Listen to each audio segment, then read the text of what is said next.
আসসালামু আলাইকুম। এটিএন বাংলা সংবাদে সবাইকে স্বাগত জানাচ্ছি। আমি ভাবনা আহমেদ। আগামী নির্বাচনে বিএনপি জয়লাভ করলেও একা ক্ষমতায় বসবে না, সকল দলের সমন্বয়ে জাতীয় সরকার গঠন করা হবে বলে জানিয়েছেন বিএনপি স্থায়ী কমিটির সদস্য আমির খসরু মাহমুদ চৌধুরী। রাজধানীতে এনডিএম প্রস্তাবিত রাষ্ট্র সংস্কার প্রস্তাবনা শীর্ষক সেমিনারে তিনি এসব কথা বলেন। এ সময় প্রধান উপদেষ্টার প্রেস সচিব শফিকুল আলম জানান, সংস্কার করতে গিয়ে প্রতিনিয়ত বাধার সম্মুখীন হচ্ছে অন্তর্বর্তী সরকার।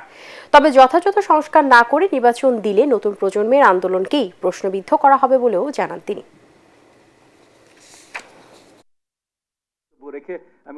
আমরা বলেছি ইলেকশনের আগে আপনাকে বলতে হবে আপনারা আপার হাউসে কোথায় পাঠাবেন, আপনার লিস্ট দিতে হবে। দেশের মানুষ জানতে হবে যে কারা কারা কোন দল কাদেরকে প্রপোজ করছে আপার হাউসে যাওয়ার জন্য। তাহলে জনগণ ভোট দেওয়ার সময় চিন্তা করবে যে এই দল এই লোকগুলাকে আপার হাউসে পাঠাচ্ছে। অনেকে বলছেন যে এত আয়োজন, এতটুকু রিফর্মের কি দরকার, আপনারা ইলেকশন দিয়ে চলে যান। আমরা যদি রাষ্ট্র মেরামতের কোনো আয়োজন না করে, কিছু না করে আমরা চলে যাই, আমাদেরকে এই জেনারেশন বলবে যে তোমরা আমাদেরকে কাঠগড়ায় দাঁড় করাবে। ভারতীয় গণমাধ্যম বাংলাদেশের বিরুদ্ধে যে ভূমিকা নিয়েছে এতে দুদেশের সম্পর্কের উন্নয়নকে বাধাগ্রস্ত করবে বলে মন্তব্য করেছেন পররাষ্ট্র উপদেষ্টা তৌহিদ হোসেন।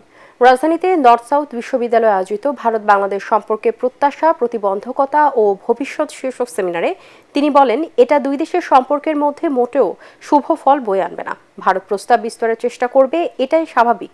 মন্তব্য করে উপদেষ্টা বলেন, এই অপচেষ্টা মোকাবেলায় জাতীয় ঐক্যের কোনো বিকল্প নেই। দুই দেশের সম্পর্ক এমন হবে যাতে উভয়ে লাভবান হয়, এমন আশাবাদ ব্যক্ত করেন এই উপদেষ্টা। ভারতীয় মিডিয়া যে ভূমিকা নিয়েছে এটা কোনো অবস্থাতেই দুটো দেশের মধ্যে স্বাভাবিক সম্পর্ক প্রতিষ্ঠার জন্য সহায়ক না, প্রতিবন্ধক। এটা একটা তারা কেন করছে তারা ভালো বলতে পারবেন। এখানে আমার মনে হয় আমাদের মিডিয়ার একটা ভূমিকা নেওয়া প্রয়োজন আছে। আমি বলি না যে ভারতীয় মিডিয়াকে ফলো করুন, না, ওরকম রিয়াকশন আমরা চাই না, কিন্তু সে তারা যে ভারতীয় মিডিয়াতে যেসব মিথ্যাচার হচ্ছে সেগুলিকে তুলে নিয়ে আসা। আওয়ামী লীগ সরকারের রেখে যাওয়া অনিয়ম দুর্নীতির কারণে অর্থনীতির যে ক্ষতি হয়েছে তা 2 থেকে 4 মাসে স্বাভাবিক করা সম্ভব নয়। তবে ক্ষয়িষ্ণু অর্থনীতিতে কিছুটা স্থিতিশীলতা আসতে শুরু করেছে বলে মন্তব্য করেছেন অর্থ উপদেষ্টা সালেউদ্দিন আহমেদ। রাজধানীর একটি হোটেলে ঢাকার চেম্বার আয়োজিত বেসরকারি খাতের প্রত্যাশা ও অগ্রাধিকার বিষয়ক বাণিজ্য সম্মেলনে অর্থ উপদেষ্টা আরও বলেন, দেশে রিজার্ভের পরিমাণ বাড়ছে, তবে রফতানি খাত এখনও চ্যালেঞ্জের মুখে রয়েছে। এদিকে ব্যবসায়ী নেতারা বলেন, আইন শৃঙ্খলা পরিস্থিতির উন্নতি না হলে ব্যবসা বাণিজ্য পরিচালনা করা কঠিন হয়ে পড়বে। ইমিডিয়েট সংস্কার করতেই হবে। করাপশন, ব্যাংকিং সেক্টর, এনবিআর এবং স্টোরেজ মানি রিকভারি। আমরা একটা মেসেজ দিতে চাচ্ছি যে ভবিষ্যতে কেউ টাকা পয়সা পাচার করতে পারবে না। আমাদের সে তো স্মার্ট, ওভার স্মার্ট করে ব্যবসায়ী, প্রফেশনাল এছাড়া আছে। আর আমরা চেষ্টা করছি, আমরা খুব কম স্মার্ট না, চেষ্টা করছি যে out smart, not in negative sense.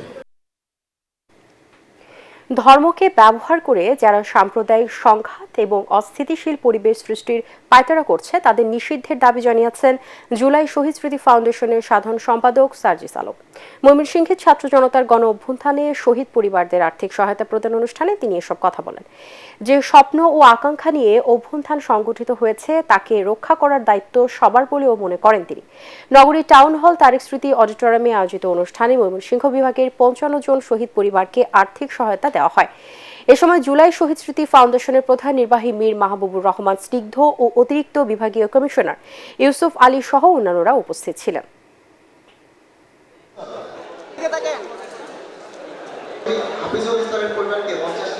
ধর্মকে ব্যবহার করে যদি যে কোনো ধরনের উগ্র সাম্প্রদায়িক কার্যকলাপে লিপ্ত হয়, সেটা ইসকনের মতো কোনো উগ্রবাদী সংগঠন হোক বা অন্য যে কোনো সংগঠন হোক, যে কোনো ধর্মের হোক, তাদের বিরুদ্ধে আমাদের অবস্থান সবসময় সোচ্চার থাকবে। এবং আমরা চাই এরকম উগ্রবাদী যে সংগঠনগুলো রয়েছে যারা ধর্মকে ব্যবহার করে মানুষের ভিতরে এরকম সাম্প্রদায়িক সংঘাত ঘটাতে চায় এবং দেশে একটি অস্থিতিশীল পরিবেশ তৈরি করতে চায়, সে সকল উগ্রবাদী সংগঠনকে যেন নিষিদ্ধ করা হয়। পরবর্তী সংবাদ দেখার আমন্ত্রণ জানিয়ে এখনকার মতো শেষ করছি। এটিএন বাংলার সংবাদ ইউটিউবে দেখতে ব্রাউজ করুন youtube/এটিএন বাংলা নিউজ। ধন্যবাদ সবাইকে।